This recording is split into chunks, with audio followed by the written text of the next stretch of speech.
Hey, what's up you guys? It's Dorothy and welcome back to my channel. If you're new here, don't forget to give this video a big thumbs up. Comment down below what you want to see in the future. Click that subscribe button and turn on my post notifications. That way you lovely people get notified every single time we go into a new chapter of whatever book we are on. Sorry, it took me a second to pick this up. But we are going to go into chapter 35 of Good Girl, Bad Blood by Holly Jackson. So, let's get right into it. This video may contain sensitive topics and foul language. If you do not wish to continue, please click off the video now. You have been warned. I will say before we start reading, we are so close to being done with this book. There is only 43 chapters in this book and we are on chapter 35. So goodness, let's get right into it. Robbie was jittery, moving too much, disturbing the air beside Pip as they walked. How scary do you say this guy is again? He asked, his fingers finding their way into the pocket of Pip's jacket and holding on. Pretty scary, she said. And he's a drug dealer. Think he's higher up than that, she said, as they turned on to the beacon close. Oh good, Robbie said. How he's boss. Are we going to blackmail this one too? Pip shrugged, pulled a face at him. Whatever works. Great, cool, Robbie said. Really love the new motto. Covers all the bases. Yep, cool. That is all fine. Which house is he? Number 13, Pip pointed on the house with the white BMW parked outside. 13? Robbie squinted at her. Oh, fabulous. Another good sign, that is. Come on, Pip said, suppressing a smile, patting him twice on the backside as they walked up the path alongside the car, the one they chased on Wednesday night. Pip glanced at it and back at Robbie, then pressed her finger to the doorbell. The sound was shrill and piercing.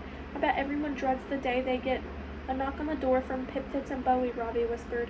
The door pulled open sharply and Luke Eaton stood before them, wearing the same black basketball shorts and gray t-shirt that clashed with the color of the tattoos scaling the pale skin of his neck. Hello again, he said gruffly. What is it this time? We didn't ask you to some questions about Jimmy Reynolds, Pip said, standing up as tall as she could. Shame, Luke said, edging one leg with the foot of the other. I really don't like questions. He slapped his hand forcibly against the door. No, Pip said. But it was too late. The door slammed shut before her words could make it through the gap. Fuck, she said loudly, and urged to hit the door with her fist. I don't think he'd talk, but Robbie's voice trailed off as he watched Pip crouch by the door, pushing her fingers against the mail slot to hold it open.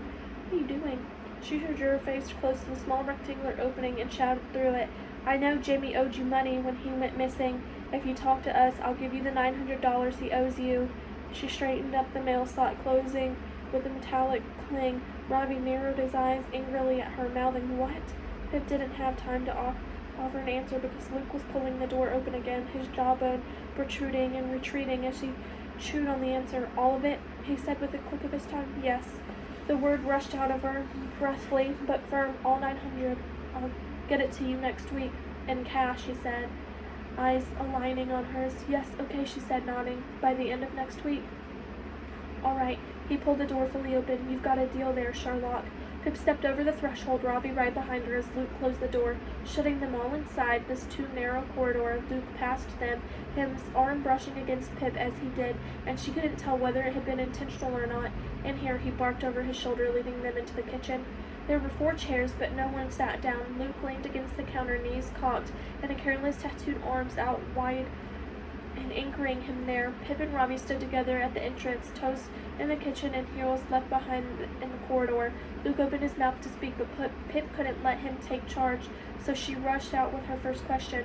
Why does Jamie owe you $900? Luke dropped his head and smiled, licking the front of his teeth. Was it something to do with drugs? Did he buy from? No, Luke said. Jamie owed me $900 because I lent him $900. He came to me a little while ago, desperate to borrow money. Guess Nat mentioned to him that I did that sometimes, so I helped him out. With a high interest rate, of course, he added back with a laugh. Told him I'd beat the shit out of him if he was late paying me back, and then the fucker goes missing, doesn't he? Did Jamie say what he needed the money for? Robbie asked. Luke turned his attention to Robbie. I don't ask people's business because I don't care. But Pip's mind had jumped instead to when, not why. Was Luke's little threat a little stronger than he was letting on? Something Jamie might have considered life or death? Had he asked his dad to borrow money and tried to steal from Pip's mom's office because he was scared of what Luke would do to him if he couldn't pay him back on time? When did Jamie borrow the money from you? Said Pip. Dunno, Luke shrugged, his tongue between his teeth again. Pip worked out the timeline in her head. Was it Monday the 6th? Tuesday the 7th? Before then? No, after, Luke said. Pretty sure it was Friday, so must have been 3 weeks ago today. He's officially late repaying me now. The pieces rearranged themselves in Pip's head. No, Jamie borrowed the money after asking his dad and trying to steal the credit card, so going to Luke must have been the last resort, and something else had been life or death. She glanced at Robbie, and from the quick movement of his eyes back and forth, she knew he was thinking the same. Okay, Pip said, now I need to ask you about Lila Mead. Of course you do, he laughed. What was so funny? You went to meet Lila last Friday around midnight? Yes, I did, he said, looking off guard for only a moment, then drumming his fingers on the counter, the sound unsettling Pip's heartbeat. And you know who she really is? Yes, I do.